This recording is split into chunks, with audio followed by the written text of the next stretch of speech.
Hey legends, and welcome back to the Sim Racing channel, where we just drove way too much rFactor 2 for 1 week in preparation for a 24-hour endurance event, so now we're really happy to cover another sim. To get this out of the way quickly, if you're interested in more sim racing content, do be sure to hit that sub and ring the bell to stay up to date with future content, such as our inevitable playthrough of the content we're going to talk about in this video.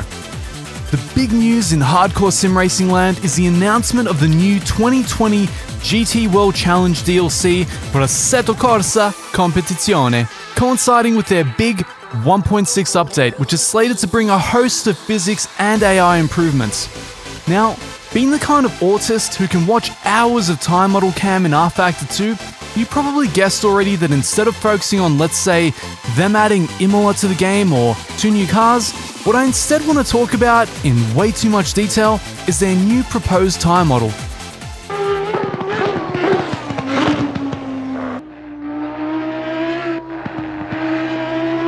At present, it's hard to dispute that ACC is the overall king of GT car simulators. That, however, is not to say that it's perfect. Far from it, in fact. One of the key elements of driving hard, the car behavior on the limit, has been one of the ongoing weak points of the series since its inception. By weak, I don't necessarily mean weak in an objective sense, but rather weak when compared to the insane technical marvel which is rFactor 2's physically modeled tyres. Currently, there are basically only 3 key areas where rFactor 2 beats out ACC in terms of GT car simulation. 1. Car behavior when losing traction.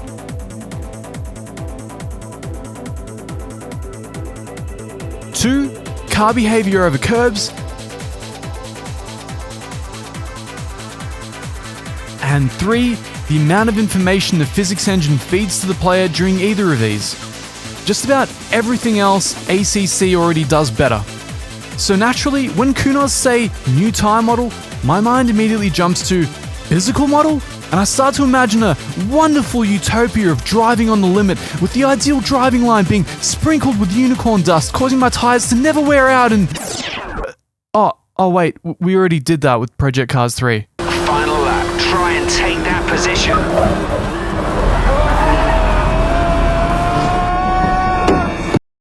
Basically, what I want is to make this video a cross-section between what we're confirmed to be getting, but leading into a more philosophical discussion about where we can go with sim racing as a whole, and how Kunos may take us there if they but commit to it.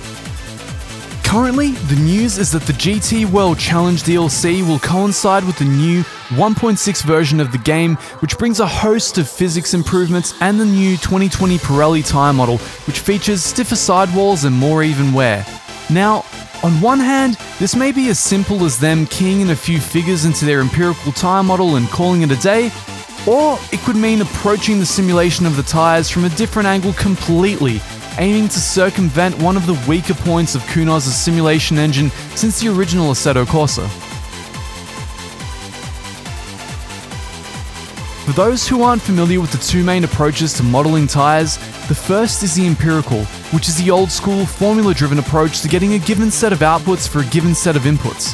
This is the tried-and-true basic model, which can give you reasonably accurate results for 80% of circumstances, and can be dialed in to give you more or less the correct behaviors for a given set of values, for instance, inner, mid, and outer tire temperatures, wear over time, and pressures. The problem with this approach, since it is intrinsically reductionist, is that it obviates certain emergent behaviors you would get from the material properties of the tire itself, which are not modeled. This is the approach used in titles such as rFactor 1, AC, and ACC.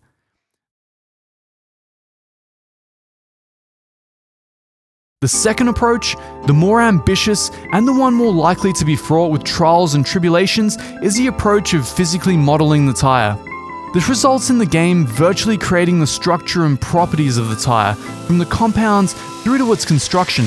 This model is then subjected to an array of tests offline, making sure that it behaves accurately across a variety of circumstances. This is then boiled down into a lookup table, creating a hybridization between a real-time dynamic and offline pre-baked model. This model is far more difficult to finesse in order to operate within an accurate parameter range, since there are so many more variables at play. but it comes vastly closer to emulating the behaviors of the car at the limit. This is the approach used by titles such as iRacing, rFactor 2, and Automobilista 2.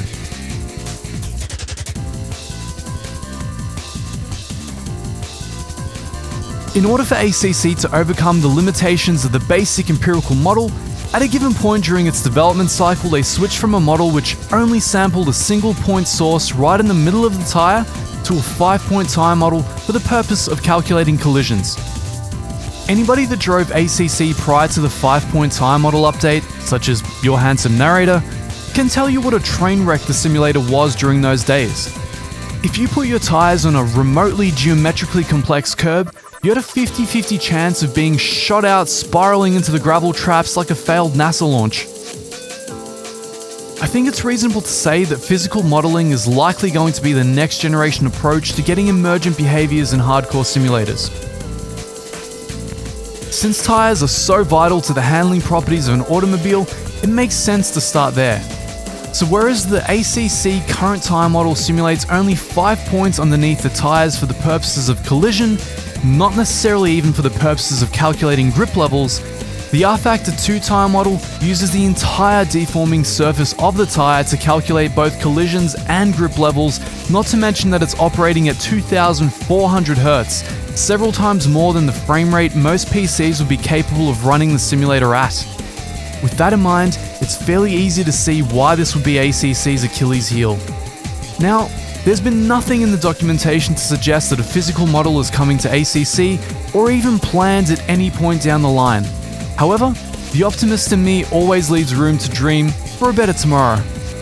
The reality itself may be fairly banal. Kunos may have just plugged some new values into their existing tyre simulation and called it a new 2020 tyre, but wouldn't it be so much more exciting if instead they doubled down on the idea that, yes, the tyre simulation is in fact one of the most vital elements of race car simulation, and the idea that it needs to be made more nuanced and more complex is critical in taking us to the next generation of sim racing. One can but dream.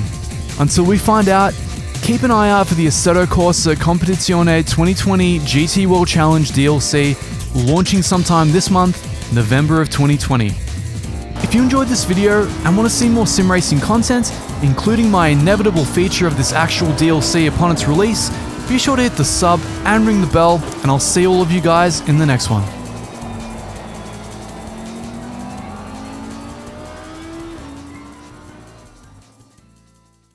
Oh yeah, I should probably mention, this DLC is also coming with some track called Imola that I'm sure nobody has ever heard about, and 2 cars you may or may not care about, like a Ferrari 488 GT3 Evo and Mercedes-AMG GT3 Evo. Not that I'd know anything about either of those since I've never driven a simulated Ferrari, like, ever.